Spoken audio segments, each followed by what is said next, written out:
Hello, and welcome to tonight's edition of Odyssey Fridays.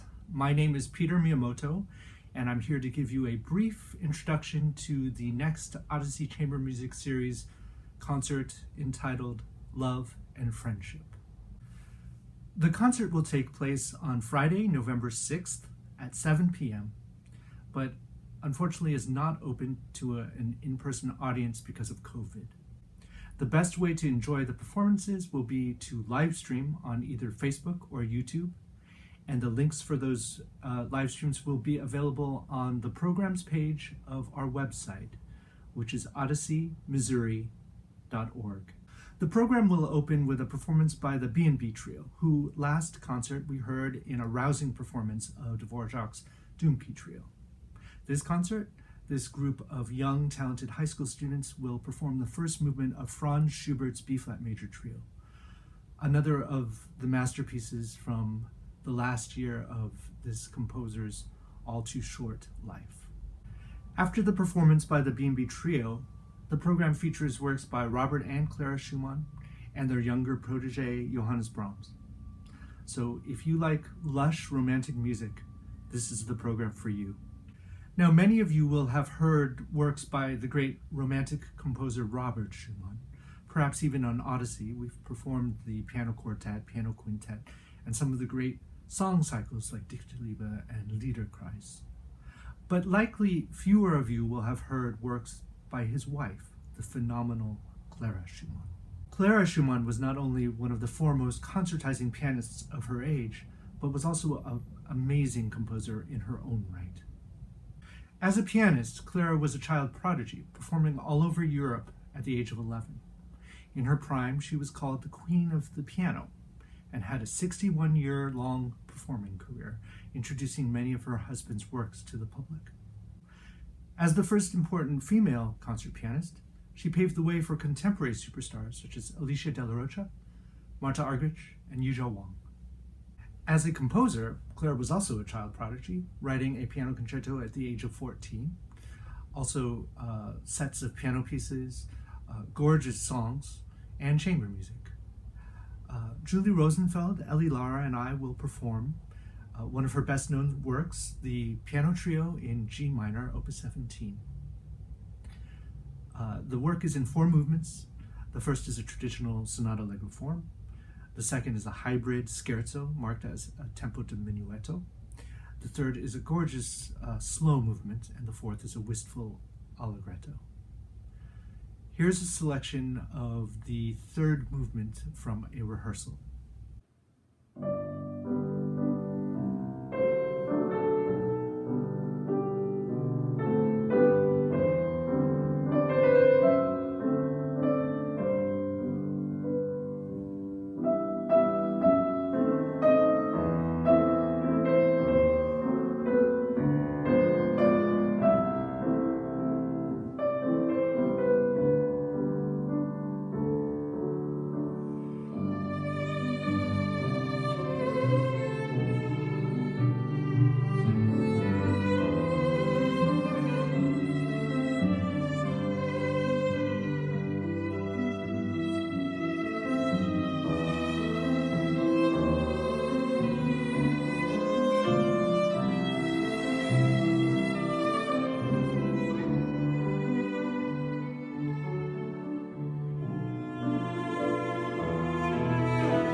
I'll mention that you might recognize the theme of the fourth movement, which is featured on a commercial that is aired quite regularly on a local radio station. Now, the story of Robert and Clara Schumann is one of the great love stories of the 19th century and has been retold in plays and Hollywood movies. Robert met Clara when, at the age of 20, Robert began piano lessons with Clara's father, Friedrich Wieck. Now, when my own daughter was born, someone gave me a joke t-shirt that said DAD, D-A-D-D, and it was an acronym for Dads Against Daughters Dating. And I used to joke that I was the president of the Columbia chapter. Well, Friedrich Wieck was certainly the president of the Leipzig chapter at that time. This was perhaps understandable because Robert was 9 years older than Clara. And while Clara was focused and developing into the great concert artist that she would become, Robert, not quite as talented, had damaged his hand using a weighted mechanism, trying to strengthen his fingers, and essentially ruined his chances at becoming a concert pianist. Nonetheless, when Clara turned 16, Robert took an interest in her and they fell in love.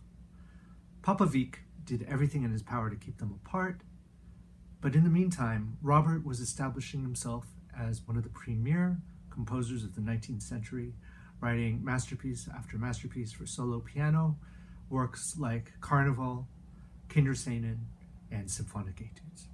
It's interesting that because Wieck was keeping them apart, Schumann would write into some of these works special messages for Clara to understand. He would use themes that spelled out with the note names special messages to Clara, or would use musical references that only Clara would understand. For instance, the motive of a falling fifth, originally derived from one of Clara's own works, becomes the overriding motive, a Clara motive, of the entire monumental first movement of Schumann's Fantasy in C major.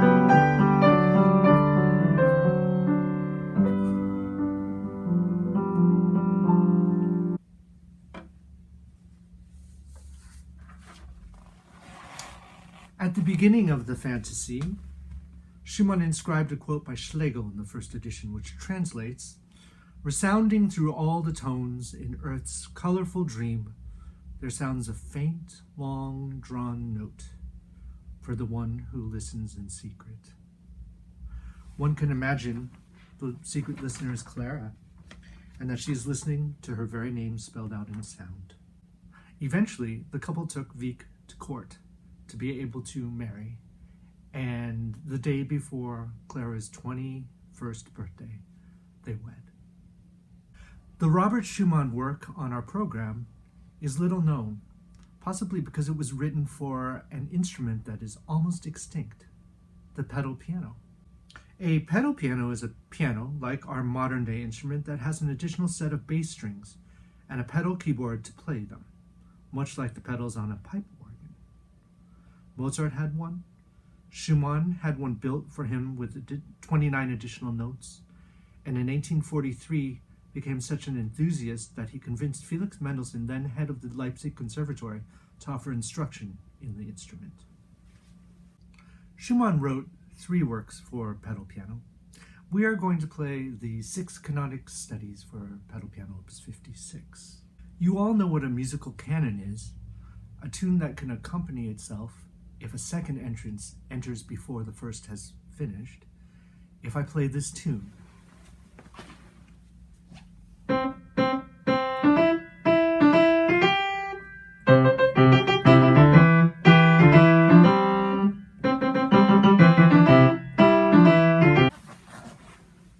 Robert Schumann wrote these beautiful canonic studies featuring the added depth of sound from the pedal piano as a way of teaching counterpoint to Clara.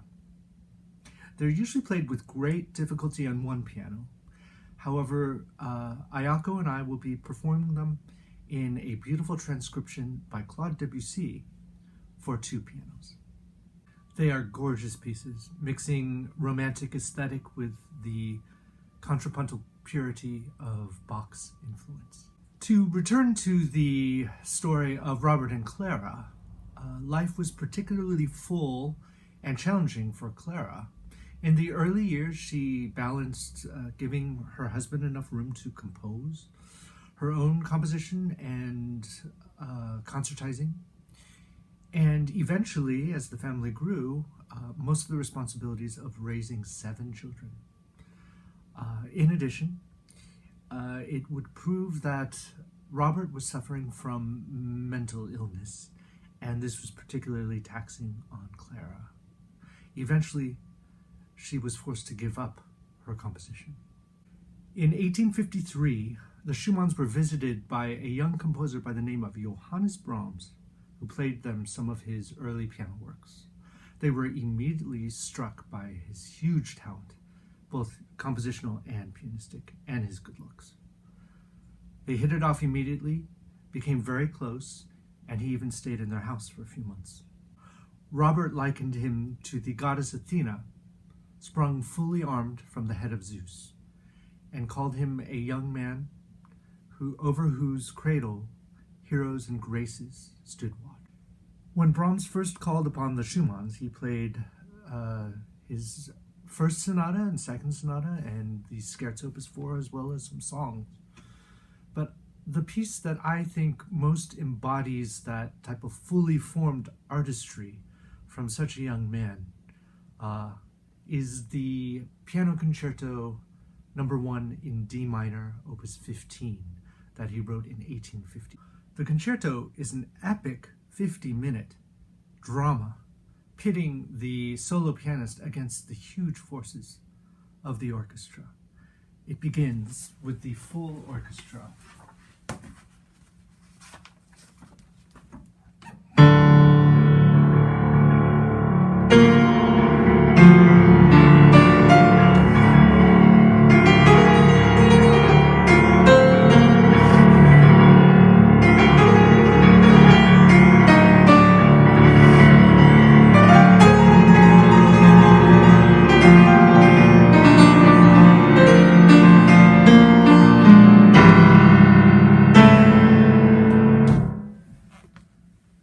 But within the 50 minutes, all aspects of humanity are there, including beautiful lyrical passages.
On February 27th, 1854, Robert Schumann, suffering a mental episode,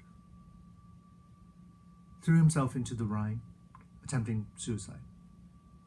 He was taken to a sanatorium where he lived out his days, dying in 1856. It was a complicated situation. This was only some 4 months after he had met Brahms, but Brahms became an integral part of the Schumann household. Really being one of the most important support systems for Clara and the kids. He actually was one of the people who visited Schumann in this time. Clara was only allowed one visit just days before Schumann's death. As you can imagine, the whole equation changed, and Brahms, who was such an important support for Clara, clearly they had extraordinary relationship and feelings for each other. Most people wonder if it was only platonic. I believe it was, but it was complex, and I think it's telling that the first sketches for the piano concerto date from just around the time of the event. Was that opening orchestral theme inspired by the events of Schumann's suicide attempt? We'll never know. But certainly Clara lived a full life. I believe she died in 1896, and Brahms a year later in 1897, and they remained very close friends. I think of one other piano piece by Brahms, the Opus 118 number 2, which is dedicated to Clara Schumann, which is marked tenderly.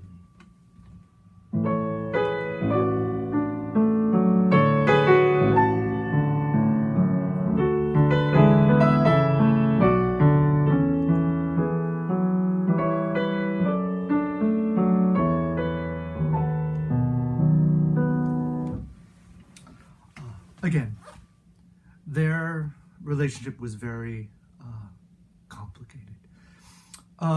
You will not hear the piano concerto nor this beautiful intermezzo on our Odyssey concert, but what you will hear is a violin sonata, number 3 in D minor, opus 108. And part of the reason why I played so much of the concerto is because, for me, the two works share the same key, and in many ways, many characteristics. In the way that the piano is pitted against the forces of the orchestra, one almost feels a mini battle happening at times between the solo violin and the forces of the piano part. Of course, the key relations is the same. There's a storminess, an epicness, and all-encompassing. There's so many different emotional states throughout the piece. It's almost as though the emotions of the first piano concerto are kind of filtered by aging, more autumnal, tinged man. It's a beautiful piece, one of the great 3 sonatas that were left, although we know that Brahms wrote many more, but he was such a perfectionist that he often threw his scores that he wasn't completely convinced about into the fire. So we know that there were several more violin sonatas that could have been in this world, and what a shame they were not. But the third violin sonata is one of the great masterpieces of chamber music. I do hope that you will join us for the Odyssey concert on Friday the 6th at 7 p.m. Again, go to our website, odysseymissouri.org. Go to the programs page and you will find the live stream links on Facebook and YouTube. Hope to see you there. Thank you.